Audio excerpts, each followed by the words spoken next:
নমস্কার বন্ধুরা, আমি সুমনা চলে এসেছি আমার রেসিপি ঝুড়ি থেকে একটা রেসিপি নিয়ে। আশা করি আপনারা সকলে ভালো আছেন, সুস্থ আছেন। তো আজকে আমি আপনাদেরকে দেখাবো বেগুনের কালিয়া। তার জন্য এখানে আমি পরিমাণ মতো বেগুন নিয়েছি। আর ওজনটা আমি সঠিক বলতে পারবো না, কারণ আমার অনেক বেগুন ছিল, তার থেকে আমি পরিমাণ মতো নিয়েছি। তাও মোটামুটি প্রায় 700 মতন তো হবেই।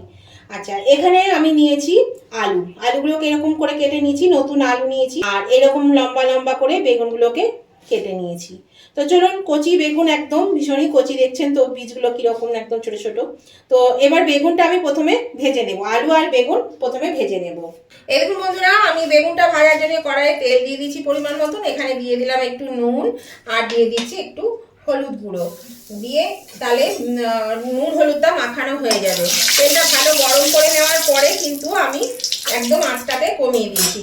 এবার আমি বেগুনগুলো ছেড়ে দিচ্ছি, বেগুনগুলো ছেড়ে ভালো করে ভেজে নেব। এই দেখুন বন্ধুরা, বেগুনটা ভাজা হয়ে গেছে, আমি বেগুনটা তুলে নিচ্ছি। বেগুনে তো সমস্ত তেলটা টেনে নিয়েছে। এবার আমি এর মধ্যে আরেকটু তেল দিয়ে দিচ্ছি। এবার আমি আলুটা ভেজে নেব, আলুটা ভেজে বেগুনের মতো ভেজে তুলে নেব। এই দেখুন আলুটাও ভাজা হয়ে গেছে, আলুটাও এবার আমি তুলে নিচ্ছি। আলুটাও বেশ কিন্তু একটু ব্রাউন কালার করে ভেজে নিয়েছি। আর দুটোই মানে বেগুন আলু দুটোই কিন্তু নুন হলুদ তেলের মধ্যে দিয়ে ভেজে নিলাম। তো চলুন এবার চলে যাওয়া যাক আসল রান্নায়। আমি রান্নায় চলে এলাম। এখানে হাফ চামচ জিরে আর দুটো তেজপাতা, মানে দু টুকরো তেজপাতা ফোড়নে আমি এটা দিয়ে দিলাম। এবার আমি এর মধ্যে দিয়ে দিচ্ছি 2 চামচ আদা বাটা।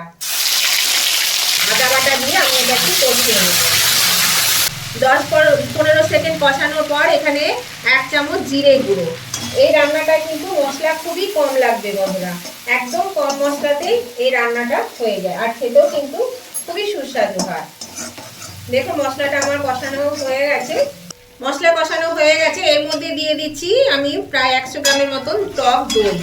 দইটাকে ভালো করে ফেটিয়ে নিয়েছি, এই দইটা আমি এর মধ্যে দিয়ে দিলাম। আঁচটা কিন্তু আমার একদম লোয়ে দেওয়া আছে। এই দেখুন বন্ধুরা, মশলাটা কষানো হয়ে গেছে, তেল ছাড়তে শুরু করেছে। এর মধ্যে আমি দিয়ে দিচ্ছি ভেজে রাখা আলু। এই আলুটা দিয়ে এবার একটু মশলার সঙ্গে কষিয়ে নেব। আর দিয়ে দেবো এর মধ্যে পরিমাণ মতো নুন আর হলুদ।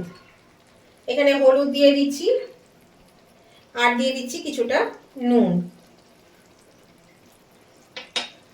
লাগলে আবার পরে দেওয়া যাবে।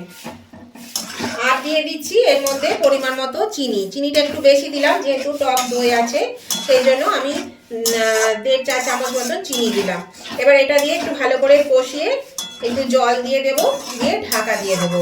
তো নতুন বন্ধু যারা এখনো আমার চ্যানেলটা সাবস্ক্রাইব করেননি আর নতুন এসেছেন, তাদের কাছে আমার অনুরোধ, অবশ্যই আমার চ্যানেলটা সাবস্ক্রাইব করে আমার পাশে থাকবে, আর পাশে থাকা বেলটা অবশ্যই ক্লিক করে দেবেন। তাহলে আমি যখনই আমার নতুন নতুন ভিডিও আপলোড করব, সাথে সাথে নোটিফিকেশন আপনাদের মোবাইলে পৌঁছে যাবে, আর সবার আগে আপনারা আমার ভিডিও দেখতে পাবেন। আর আমার উভয় বন্ধুদেরকে বলছি, এই রেসিপিটা দেখতে দেখতে যদি এখনো পর্যন্ত লাইক দিতে ভুলে গিয়ে থাকেন, তাহলে অবশ্যই কিন্তু লাইক বাটনটা প্রেস করে দেবেন। আপনাদের একটা লাইক আমাকে এগিয়ে নিয়ে যেতে অনেকটা সাহায্য করে। আর আজকের রেসিপিটা আপনাদের যদি ভালো লেগে থাকে, যদি খুব ভালো লেগে থাকে, তাহলে অবশ্যই কিন্তু আপনাদের বন্ধু বান্ধব আত্মীয় স্বজন সকলেই যাতে পেয়ে যায়, তার জন্য প্রচুর পরিমাণে একটু শেয়ার করে দেবেন। আর কেমন লাগলো আজকের এই রেসিপিটা আপনাদের, সেটা জানাতে কমেন্ট করতে একদম ভুলবেন না। আপনাদের মিষ্টি মিষ্টি কমেন্টগুলো পড়তেও ভালো লাগে, আর আপনাদের একটা কমেন্ট আমাকে পরবর্তী রেসিপি বানাতে অনেকটাই উৎসাহিত করে। তাহলে অবশ্যই কিন্তু আমার উভয় বন্ধুরাই লাইক শেয়ার কমেন্ট করতে একদম ভুলবেন না। দেখুন এটা কিন্তু ফুটতে শুরু করেছে, তেল ছাড়তেও শুরু করেছে। এটা বেশ ভালো করে কষানো হয়ে গেছে। এবার আমি এর মধ্যে এই যে দইয়ের বাটিটা ধুয়ে এই জলটা আমি এর মধ্যে দিয়ে দিলাম। এবার আমি এটা ঢাকা দিয়ে দেব। এটা আমি মিনিট 10 জন্য ঢাকা দিলাম, আলুটা সিদ্ধ হওয়া অবধি। আঁচটা মিডিয়ামে দিয়ে দিলাম। এরকম বন্ধুরা আমি ঢাকাটা খুলে দিলাম, দেখুন ফুটছে, আমি গ্যাসটা বাড়িয়ে দিয়েছি। আর আলুটা কিন্তু 90% সেদ্ধ হয়ে গেছে। এবার আমি ভেজে রাখা বেগুনগুলো এর মধ্যে দিয়ে দিচ্ছি। বেগুনগুলো কিন্তু পুরো সিদ্ধ হয়নি, সেজন্য বেগুনগুলো একটু সিদ্ধ হবে। বেগুনটা দিয়ে দিলাম এর মধ্যে। এবার আমি আরো কটা জিনিস এর মধ্যে দিয়ে দিচ্ছি। দুটো চেরা কাঁচা লঙ্কা দিয়ে দিলাম, দিয়ে দিচ্ছি একটু গরম মশলা গুঁড়ো, সামান্য একটু গরম মশলা গুঁড়ো 1/2 চামচ মতো। এবার আমি এটা ভালো করে নেড়ে চেড়ে আর নুন আর একটু লাগবে, সেই জন্যই নুন দিয়ে দিচ্ছি একটু।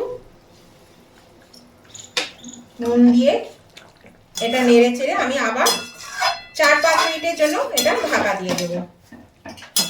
তাহলে বেগুনটাও সেদ্ধ হয়ে যাবে, আর বাকি আলু যেটুকু আছে সেটাও সেদ্ধ হয়নি সেটুকু সেদ্ধ হয়ে যাবে, আর রান্নাটা আমার কমপ্লিট হয়ে যাবে। আমি এটা ঢাকা দিয়ে দিচ্ছি। এরকম বন্ধুরা তরকারিটা হয়ে গেছে, তরকারিটা ফুটছে। এবার এরকমই কিন্তু গ্রেভিটা থাকবে। এবার আমি এর মধ্যে দিয়ে দিচ্ছি 1/2 চামচ মতন ঘি, একটু ঘি দিয়ে দিলাম।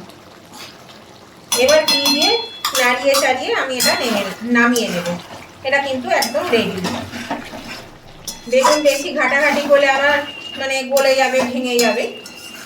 তো এবার গ্যাসটা অফ করে দিলাম। এবার আমি এটা নামিয়ে নিচ্ছি। এটা খেতে কিন্তু খুবই ভালো লাগে, আর ভাত বলুন, রুটি, পরোটা বলুন, সবের সঙ্গে কিন্তু এটা খাওয়া যায়। দারুণ এটা মানে জমে যায় ভাত রুটির সঙ্গে, ভাত রুটি পরোটা।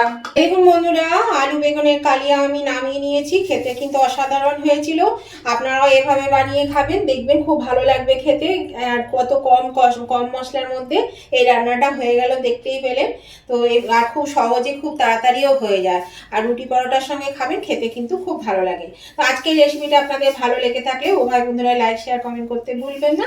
আমি আবার নতুন ধরনের কোনো ভিডিও নিয়ে চলে আসবো আপনাদের কাছে। ততদিন আপনারা ভালো থাকুন, সুস্থ থাকুন। আজকের মতো ভিডিওটা আমি এখানেই শেষ করছি। Tata, bye bye.